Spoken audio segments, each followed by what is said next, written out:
നമ്മളിപ്പോ ഡെസിമൽസ് അല്ലേ പറഞ്ഞോണ്ടിരിക്കുന്നേ അല്ലെ? ഡെസിമൽ എന്താന്ന് പറഞ്ഞു, അതിന്റെ എക്സാമ്പിൾസും പറഞ്ഞു അല്ലെ? ടൈപ്സ് ഓഫ് ഡെസിമൽസ് എന്തൊക്കെയാന്ന് പറഞ്ഞില്ലേ? അടുത്ത പഠിക്കാനുള്ളത് expanded form of A decimal. Expanded form of A decimal, അതായത് ഡെസിമലിൽ നമ്മൾ എങ്ങനെ എക്സ്പാൻഡഡ് ഫോമിൽ എഴുതും? സാധാരണ ഒരു നമ്പറിനെ നമ്മൾ എങ്ങനെ എക്സ്പാൻഡഡ് ഫോമിൽ എഴുതുക? 100 250 സോറി 125. അതിനെങ്ങനെ നമ്മൾ എക്സ്പാൻഡഡ് ഫോമിൽ എഴുതാം? ഒന്നുകിൽ 100 പ്ലസ് 20 പ്ലസ് 5 എഴുതും, അല്ലെങ്കിൽ 100 2 10s 5 ones എഴുതും. അങ്ങനെയല്ലേ എക്സ്പാൻഡഡ് ഫോം എഴുതാം അല്ലേ? ഇപ്പൊ നമ്പേഴ്സിന്റെ എക്സ്പാൻഡഡ് ഫോം എഴുതാൻ ഇന്റർനാഷണൽ സിസ്റ്റം നിങ്ങൾക്ക് അറിയാലോ? ഇന്ത്യൻ സിസ്റ്റം അറിയില്ലേ?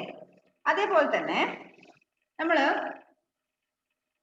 ഡെസിമൽസിനെ എക്സ്പാൻഡഡ് ഫോമിൽ എഴുതുമ്പോൾ സാധാരണ ഡെസിമൽ പോയിന്റിന് ലെഫ്റ്റ് സൈഡിലേക്ക് സാധാരണ നമ്മൾ എഴുതുന്ന പോലെ തന്നെ നമ്പേഴ്സ് വൺസ് ടെൻസ് ഹൺഡ്രഡ്സ് എന്ന് പറയും. ഇനി ഡെസിമൽ പോയിന്റിന്റെ റൈറ്റ് സൈഡിലേക്ക് വരുന്ന സമയത്ത് പോയിന്റ് കഴിഞ്ഞിട്ട് ഫസ്റ്റ് ഡിജിറ്റ് ടെൻസ് എന്നാ പറയാ. എന്താ പറയാ? ടെൻസ്. TENTHS tense. അത് കഴിഞ്ഞ് വരുന്ന നെക്സ്റ്റ് ഡിജിറ്റ് ഹൺഡ്രഡ്സ്. ഹൺഡ്രഡിന്റെ കൂടെ THS ഹൺഡ്രഡ്സ്. അത് കഴിഞ്ഞ് വരുന്നത് തൗസൻഡ്സ്. THOUSAND പ്ലേസ് വാല്യൂവിന്റെ കൂടെ THS കൂട്ടിയിട്ടാണ് നമ്മൾ ഡെസിമൽ പോയിന്റ് കഴിഞ്ഞിട്ട് വരുന്ന ഡിജിറ്റ്സിന്റെ പ്ലേസ് വാല്യൂ പറയുന്നത്. ഓക്കെ, അതെന്തുകൊണ്ട് അങ്ങനെ പറയുന്നതെന്ന് നമുക്ക് എക്സാമ്പിൾ നോക്കാം. എക്സാമ്പിൾ 1 കണ്ടോ? പേജ് നമ്പർ 44 എക്സ്പാൻഡഡ് ഫോമിന്റെ താഴെ example 1. Arrange the digits of 521.375 in the place value chart and write in the expanded form. Place value chart നമ്മൾ ഡെസിമൽ നമ്പർ എഴുതുന്ന സമയത്ത് ഡെസിമൽ പോയിന്റിന് ഒരു പ്ലേസ് കൊടുക്കണം. അത് കഴിഞ്ഞിട്ട് ടെൻസ്, ഹൺഡ്രഡ്സ്, തൗസൻഡ്സ്, പിന്നെ വരുന്നുണ്ടെങ്കിൽ 10,000s, lakhs അങ്ങനെ വരും. ഓക്കെ, അപ്പൊ ഇവിടെ പ്ലേസ് വാല്യൂ ചാർട്ടിൽ എഴുതുന്ന സമയത്ത് 500s, ടെൻസിന്റെ താഴെ 2, വൺസിന്റെ താഴെ 1, പിന്നെ ഡെസിമൽ പോയിന്റ്, പിന്നെ ടെൻസിന്റെ താഴെ 3, ഹൺഡ്രഡ്സിന്റെ താഴെ 7, തൗസൻഡ്സിന്റെ താഴെ 5. അപ്പൊ അതെങ്ങനെയാ നമ്മൾ എക്സ്പാൻഡഡ് ഫോമിൽ എഴുതുന്നത്? 500s plus 2 10s plus 1 1s plus 3 10s plus 7 100s plus 5,000. അതൊന്നുകൂടി റീഅറേഞ്ച് ചെയ്ത് എഴുതുന്ന സമയത്ത് 500 പ്ലസ് 20 പ്ലസ് 1 പ്ലസ് 3 10s എന്ന് പറയുന്നത് 3/10. 700s എന്ന് പറയുന്നത് 7/100. 7/100. 5,000s എന്ന് പറയുന്നത് 5/1000. എന്തുകൊണ്ട് അങ്ങനെ വരുന്നതെന്ന് വെച്ചാല് listen here.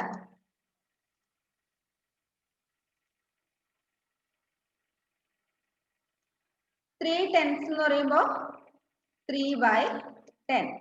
3നെ 10 കൊണ്ട് ഡിവൈഡ് ചെയ്താൽ നമുക്ക് എത്ര കിട്ടും? 0.3 അല്ലേ? 3/10 എന്ന് പറയുന്നത് 0.3 ആണ്. പിന്നെ 700s 7/100. 7/100 is equal to 0. Point കഴിഞ്ഞിട്ട് 2 ഡിജിറ്റ് വേണം, 0 7. പിന്നെ വരുന്നത് 5,000 5/1000 equal to 0.005. ഇത് നിങ്ങൾ പഠിച്ചിട്ടുണ്ടാവും കഴിഞ്ഞ ക്ലാസ്സിൽ, 6ാം ക്ലാസ്സിലും 5ാം ക്ലാസ്സിലൊക്കെ പഠിച്ചിട്ടുണ്ടാവും ഡെസിമൽസ് എങ്ങനെ എഴുതുന്നതെന്ന്.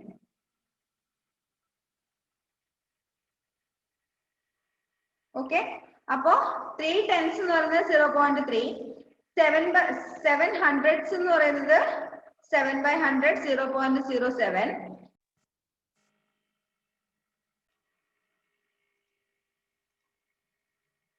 അപ്പൊ നമ്മൾ പറഞ്ഞു വന്നത് എന്തായിരുന്നു?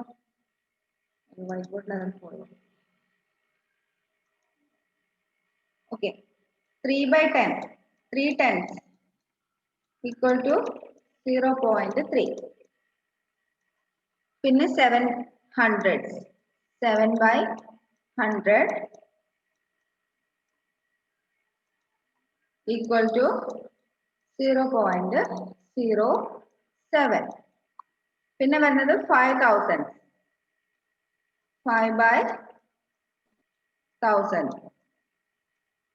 equal to 0.005. അപ്പൊ നമ്മളിവിടെ എക്സ്പാൻഡഡ് ഫോം എഴുതുന്ന സമയത്ത് 3/10 plus 7/100 plus 5/1000 എന്നാണ് ഡെസിമൽ പോയിന്റ്, ഡെസിമൽ പ്ലേസിലുള്ളത് ഡിജിറ്റ്സ് നമ്മൾ എഴുതിയത്. അപ്പൊ ഇതൊക്കെ തമ്മിൽ ആഡ് ചെയ്യണം. 0.3 plus 0.07 ഡെസിമൽസ് ആഡ് ചെയ്യാൻ അറിയോ? പഠിച്ചിട്ടുണ്ടാവുമല്ലോ അല്ലേ? 0.005 ഡെസിമൽസ് ആഡ് ചെയ്യുമ്പോൾ പോയിന്റ് ഒക്കെ നേരെ വരണം. അത് കഴിഞ്ഞിട്ട് വരുന്ന ഡിജിറ്റ്സ് ഒക്കെ റൈറ്റ് സൈഡിലേക്ക് എഴുതാം. എന്നിട്ട് സാധാരണ പോലെ ആഡ് ചെയ്യാം. 5, 7 plus 0, 7, 3 plus 0 plus 0, 3.0. അപ്പൊ നമുക്ക് ഈ ഡെസിമൽ നമ്പറിനകത്തുള്ള ഡെസിമൽ സൈഡിലുള്ള ഡിജിറ്റ് തന്നെ കിട്ടി, 0.375. അതുകൊണ്ടാണ് ഈ 0.375 നമ്മൾ എക്സ്പാൻഡഡ് ഫോമിൽ എഴുതുമ്പോൾ 3/10, 7/100, 5/1000 എന്ന് എഴുതുന്നത്. ഓക്കെ, അപ്പൊ എക്സ്പാൻഡഡ് ഫോം മനസ്സിലായല്ലോ. തന്നിരിക്കുന്ന നമ്പറിന്റെ 521.375 is equal to 500 plus 20 plus 1 plus 3/10 plus 7/100 plus 5/1000. ഇനി അതിന്റെ പ്രോബ്ലം ചെയ്യേണ്ട ആവശ്യമില്ലല്ലോ, എക്സ്പാൻഡഡ് ഫോം എഴുതേണ്ട ആവശ്യമില്ലല്ലോ. Okay, next comparing decimals. നമ്മൾ ഫ്രാക്ഷൻ കമ്പയർ ചെയ്യാൻ പഠിച്ചിട്ടുണ്ടല്ലോ. ഫ്രാക്ഷൻസ് കമ്പയർ ചെയ്യാൻ എങ്ങനെ ഡിനോമിനേറ്റേഴ്സിനൊക്കെ LCM എടുത്തിട്ട് ഡിനോമിനേറ്റേഴ്സ് സെയിം ആക്കുക, എന്നിട്ട് ഏതാ ന്യൂമറേറ്റർ വലുത് ചെറുത് നോക്കിയിട്ട് നമ്മൾ കമ്പയർ ചെയ്യാൻ പഠിച്ചിട്ടുണ്ട്. അതേപോലെ തന്നെ to compare to decimals follow the given steps. 4 steps ഉണ്ട് ഡെസിമൽസ് കമ്പയർ ചെയ്യാൻ. First step, obtain the given decimal numbers. If they are not like decimals, then convert them into like decimals. തന്നിരിക്കുന്ന decimals ഒക്കെ ഒന്ന് നോക്കാം. Like decimals ആണോ, like decimals unlike decimals ആണോ നോക്കാം. എന്താ ലൈക്ക് ഡെസിമൽസ് എന്ന് പറഞ്ഞാല്?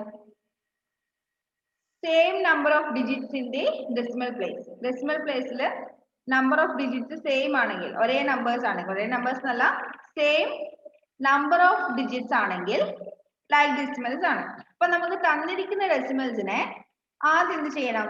Convert dum into like decimals. നമ്മൾ ഫ്രാക്ഷനെ ലൈക്ക് ഫ്രാക്ഷൻസിലേക്ക് കൺവേർട്ട് ചെയ്യുന്നത് പോലെ ഡെസിമൽസിനെ ലൈക്ക് ഡെസിമൽസിലേക്ക് കൺവേർട്ട് ചെയ്യാം. Next, compare the whole number parts. Second step എന്താ? Compare the whole number parts. Whole number പാർട്ടിനെ കമ്പയർ ചെയ്യുക. സാധാരണ നമ്മൾ നമ്പർ കമ്പയർ ചെയ്യുന്നത് പോലെ ഹോൾ നമ്പർ പാർട്ടിനെ കമ്പയർ ചെയ്യാം. The decimal having the greater whole number part is greater. വലിയ ഹോൾ നമ്പർ പാർട്ടിലെ നമ്പർ ആയിരിക്കും വലുത്. അത് നമുക്ക് സാധാരണ പറഞ്ഞു തരാതെ തന്നെ അറിയാം. വലിയ ഹോൾ നമ്പർ പാർട്ടിലെ ഡെസിമൽ ആയിരിക്കും വലിയ ഡെസിമൽ. ഇനി if the whole number parts of the two decimals are equal, then compare their digits in the tens place. രണ്ട് ഡെസിമൽസിന്റെ ഹോൾ നമ്പർ പാർട്ട് ഈക്വൽ ആണെങ്കിൽ പിന്നെന്താ നമ്മൾ കമ്പയർ ചെയ്യണ്ടേ? അതിന്റെ ഡെസിമൽ പാർട്ടിലെ ടെൻസിന്റെ പ്ലേസിലുള്ള ഡിജിറ്റ്സ് കമ്പയർ ചെയ്യാം. അതിലേതാ വലുത് നോക്കാം. If the tens digits of the two decimals are also equal, then compare their hundreds digits. നമ്മൾ സാധാരണ നമ്മൾ കമ്പയർ ചെയ്യുമ്പോൾ ഡെസിമൽ നമ്പർ അല്ലാതെ ഹോൾ നമ്പേഴ്സ് കമ്പയർ ചെയ്യുന്ന സമയത്ത് ഫസ്റ്റ് നമ്മൾ എന്ത്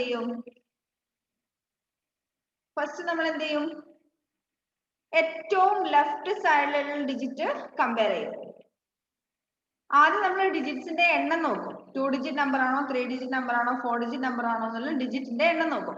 അപ്പൊ ഗ്രേറ്റർ ഡിജിറ്റ്സ് ഉള്ളതായിരിക്കും വലിയ number. If the number of digits are equal, then we compare the leftmost digit. ഏറ്റവും ലെഫ്റ്റ് സൈഡിലുള്ള ഡിജിറ്റ്സ് തമ്മിൽ കമ്പയർ ചെയ്യും. അത് സെയിം ആണെങ്കിൽ തൊട്ടടുത്തുള്ള ഡിജിറ്റ്സ് തമ്മിൽ കമ്പയർ ചെയ്യും. അതേ പ്രോസസ് തന്നെയാണ് നമ്മൾ ഡെസിമൽസ് കമ്പയർ ചെയ്യുമ്പോൾ ചെയ്യുന്നത്. ഓക്കെ, അതൊരു എക്സാമ്പിൾ നോക്കുമ്പോൾ നമുക്ക് മനസ്സിലാവും. Given example ആണ് നോക്കാം അല്ലേ? Example 2. Arrange the following digits in ascending order. Arrange the following digits in ascending order. ഏതൊക്കെയായിരുന്നു ഡിജിറ്റ്സ്? ഏതൊക്കെയാ ഡിജിറ്റ്സ്? 2.98, 3.75, 0.08, 4.679, 4.679, 0.007. ഇനി നമ്മള് ഈ നമ്പേഴ്സ്, ഈ ഡിജിറ്റ്സ് കമ്പയർ ചെയ്യുന്ന സമയത്ത് ആദ്യം എന്താ നോക്കണ്ടേ? ഇതെല്ലാം ലൈക്ക് ഡിജിറ്റ്സ് ആണോ എന്ന് നോക്കണം അല്ലെ? ഇതെല്ലാം ലൈക്ക് ഡിജിറ്റ്സ് ആണോ? നോക്കിയേ, എല്ലാത്തിന്റെയും ഡെസിമൽ പാർട്ടിലുള്ള ഡിജിറ്റ്സിന്റെ എണ്ണം നോക്കിയേ. 2.98 ഡെസിമൽ പാർട്ടിൽ 2 ഡിജിറ്റേ ഉള്ളൂ. 3.75 ഡെസിമൽ പാർട്ടിൽ 2 ഡിജിറ്റേ ഉള്ളൂ. 0.75 7ഉം 5ഉം. 0.08 ഇവിടെ 2 ഡിജിറ്റ്സ് മാത്രമേ ഉള്ളൂ. 4.679 അവിടെ ഡെസിമൽ പാർട്ടിൽ 3 ഡിജിറ്റ് ഉണ്ട്. ലാസ്റ്റ് വൺ 0.007 അവിടെയും ഡെസിമൽ പാർട്ടിൽ 3 ഡിജിറ്റ് ഉണ്ട്. അപ്പൊ നമ്മൾ എന്ത് ചെയ്യണം?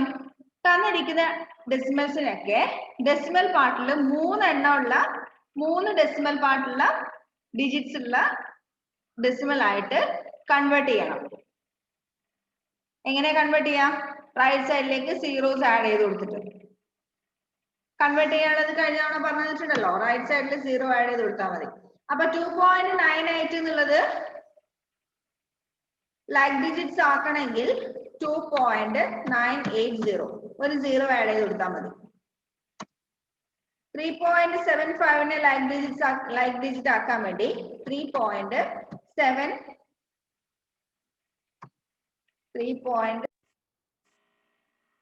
നമ്മൾ എന്താ പറഞ്ഞിട്ടുണ്ടേ? എക്സാമ്പിൾ 2 ആദ്യം ടൈപ്പ് ചെയ്യണ്ടേ? 2.58, 3.75,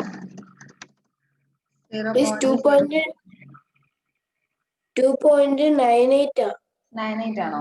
ഓക്കെ, 2.98,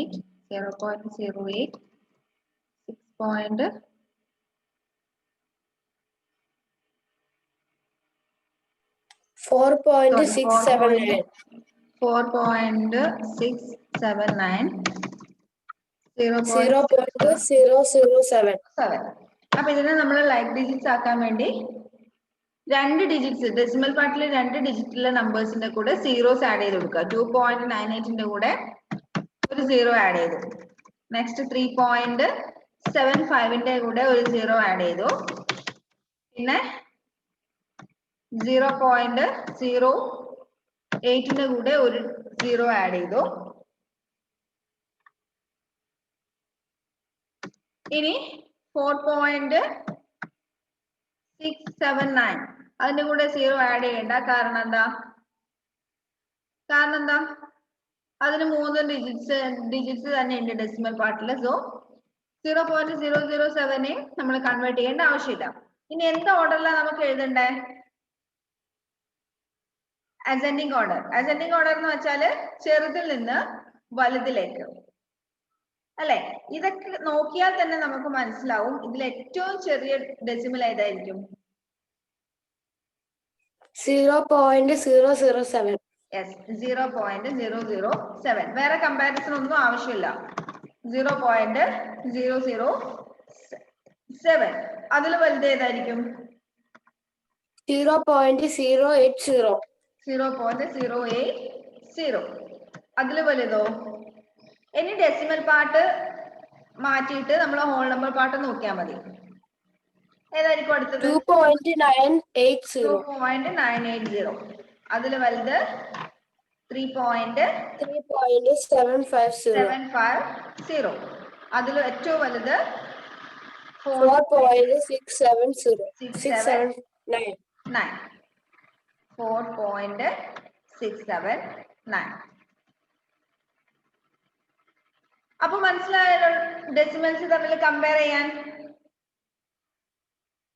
മനസ്സിലായില്ലേ? അപ്പൊ ഹോംവർക്കിന്റെ ക്വസ്റ്റ്യൻ ഇപ്പോഴേ പറഞ്ഞുതരാം. Page number 47.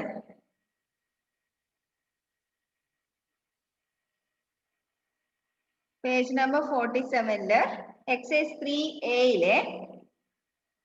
എളുപ്പമുള്ള ക്വസ്റ്റ്യൻസ് ആണ്. 1ഉം 2ഉം 3ഉം. Write the expanded form of the following decimals. തന്നിരിക്കുന്ന ഡെസിമൽസിന്റെ എക്സ്പാൻഡഡ് ഫോം എഴുതാം. രണ്ടാമത്തേത് arrange the following decimals in ascending order. തന്നിരിക്കുന്ന ഡെസിമൽസിനെ അസെൻഡിങ് ഓർഡറിൽ എഴുതാം. 2 ക്വസ്റ്റ്യൻസ് ഉണ്ട്. മൂന്നാമത്തേത് arrange the following decimals in descending order. തന്നിരിക്കുന്ന ഡെസിമൽസിനെ ഡിസെൻഡിങ് ഓർഡറിൽ എഴുതാം. ഹോംവർക്ക് ക്വസ്റ്റ്യൻ മനസ്സിലായോ? ഒരുപാടൊന്നുമില്ല, കുറച്ചേ ഉള്ളൂ. എളുപ്പത്തിൽ ചെയ്യാൻ പറ്റുന്ന ക്വസ്റ്റ്യൻസ് ആണേ. എക്സ്പാൻഡഡ് ഫോം പെട്ടെന്ന് തന്നെ എഴുതാൻ പറ്റും. ഒന്ന് ജസ്റ്റ് ഒന്ന് പറഞ്ഞുതരാം. 0.029 അതിൽ ഹോൾ നമ്പർ പാർട്ട് ഒന്നുമില്ല. അതുകൊണ്ട് 0/10. 0 plus 2/100 plus 9/1000. First one. Second one 1.37. 1 plus 3/10 plus 7/100. Third one 53.829. 50 plus 3 plus 8/10 plus 2/100 plus 9/1000. 623 plus 2. 600 plus 20 plus 3 plus 4/10 plus 2/100. Next 589 plus 374. 500 plus 80 plus 9 plus 3/10 plus 7/100 plus 4/1000. Sixth one 1692.12. 1000 plus 600 plus 90 plus 2 plus 1/10 plus 2/100. അതത്ര എഴുതാനുള്ളൂ. Next arrange the following. അതെല്ലാം column വരച്ചെഴുതണോ? Column വരച്ചൊന്നും വേണ്ട. അതാ എക്സാമ്പിൾസിൽ കൊടുത്തിട്ടില്ലേ? Chart ആക്കിയിട്ടൊന്നും എഴുതണ്ട. എക്സാമ്പിൾ 1 ലാസ്റ്റ് ഫൈനൽ ആൻസർ കൊടുത്തിട്ടില്ലേ? Hence the expanded form of 521.375 is equal to 500 plus 20 plus 1 plus 3/10 plus 7/100 plus 5/1000. ഒരു ടിക്ക് മാർക്ക് ഇട്ട് ആൻസർ എന്ന് കണ്ടില്ലേ? ആ ഒരു ഫോമിൽ മാത്രം എഴുതിയാൽ മതി. കോളം വരച്ച് എഴുതൊന്നും വേണ്ട. ഓക്കെ, എക്സ്പാൻഡഡ് ഫോം എന്ന് പറഞ്ഞിട്ട് ആ ഒരു ഫോമിൽ മാത്രം എഴുതിയാൽ മതി. രണ്ടാമത്തെ ക്വസ്റ്റ്യൻ ഹോംവർക്കിന്റെ arrange the following decimals in ascending order. തന്നിരിക്കുന്ന രണ്ട് സെറ്റ് ഓഫ് ഡെസിമൽസിനെ അസെൻഡിങ് ഓർഡറിൽ എഴുതാം. ഇപ്പൊ ചെയ്തതുപോലെ. മൂന്നാമത്തേത് arrange the following decimals in descending order. Ascending ഓർഡറിന്റെ നേരെ ഓപ്പോസിറ്റ് ഡിസെൻഡിങ് ഓർഡറിൽ എഴുതാം.